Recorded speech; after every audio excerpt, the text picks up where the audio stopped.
Time now for sports on 104.7 The Cave. Here's Ned Reynolds. Mike, the intern Ned Reynolds in the studio Thursday morning. The state baseball finals in Ozark have come to an end. Is that right? No, it concludes this weekend, but on Saturday, late Saturday afternoon, early Saturday evening, it will come to an end. This is the Classes 3 and 4 championships that are being decided today. The championship games will be later on today.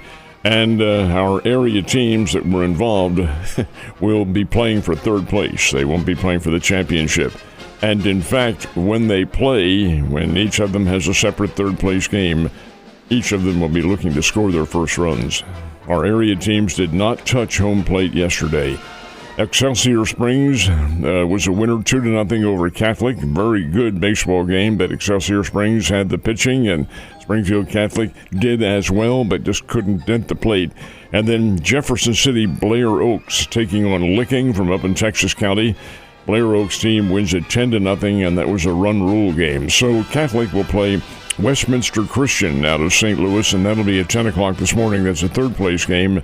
And then Licking will take on Scott City, and that'll be 4 o'clock, also a third-place game. Championships, of course, will be intermixed, and then 5 and 6 classes are tomorrow and Saturday. That's awesome, man. A lot of great baseball going on this weekend.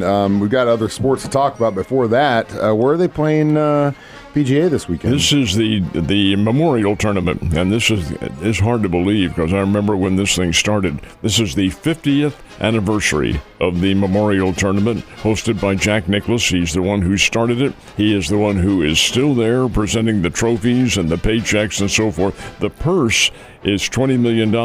It's one of the 8 signature events on the Pro Golf Tour, I should say, and it's a very big deal. This is the Memorial Tournament. They play at Muirfield. The Muirfield Club was designed by Jack Nicklaus, and it's designed after the British type courses, although it can't be a links course as such. But nonetheless, it's a very difficult course, a demanding one, and play has just gotten underway, Mike. So it'll be interesting. $20 million in purse is what they're going for. A lot of money, my man. Now, it's funny. I agree with you. I think they need to get involved with the money and the college situation.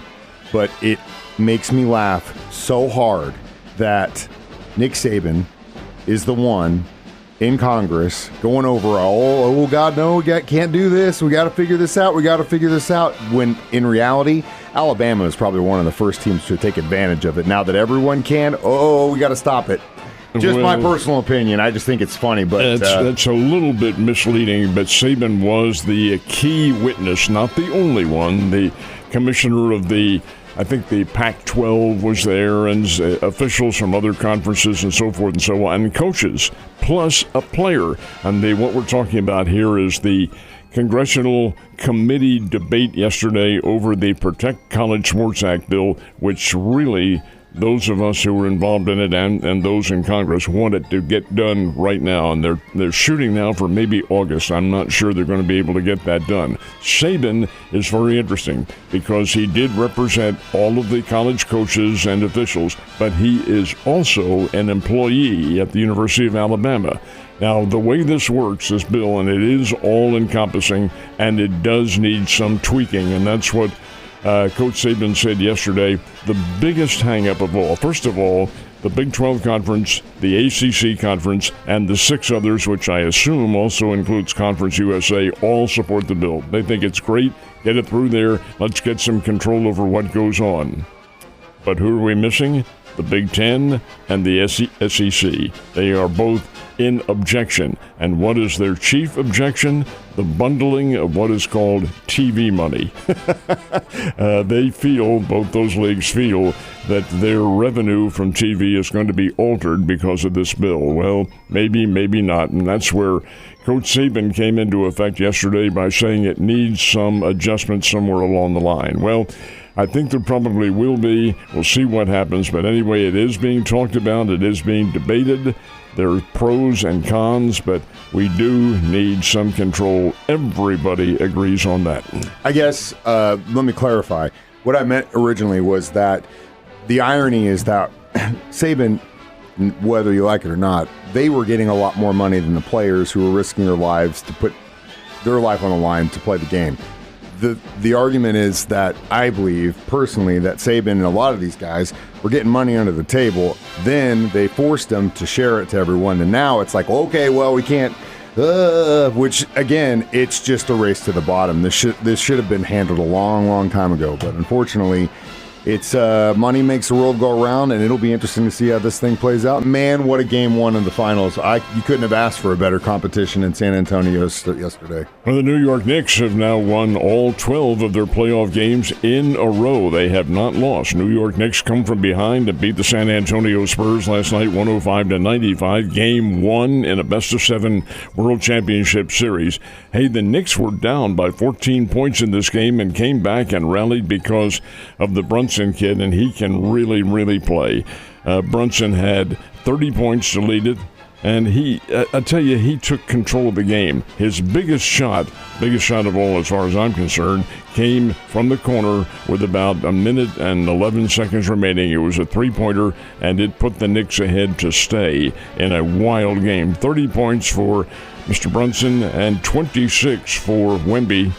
Victor Wembanyama, who was really defended very well by Karl Anthony Towns. Now keep in mind that these teams have played. They played twice during the course of the regular season, and they played in the NBA Cup, which is a preseason.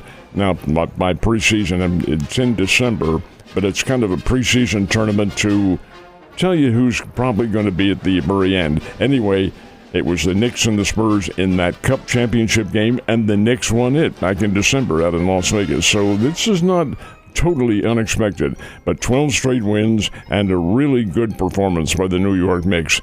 So indeed, at 105-95, they'll play again tomorrow night, but New York takes a 1-0 lead, and they win that big one on the road. Big, huge, and just thought, San Antonio played it right, but it seemed like they got kind of gassed towards the end there. Cardinals, how'd they do yesterday? Cardinals did get a win. Knocked off the Texas Rangers 5-3. Alec Burleson and Thomas Sajasi had really big hits in this one.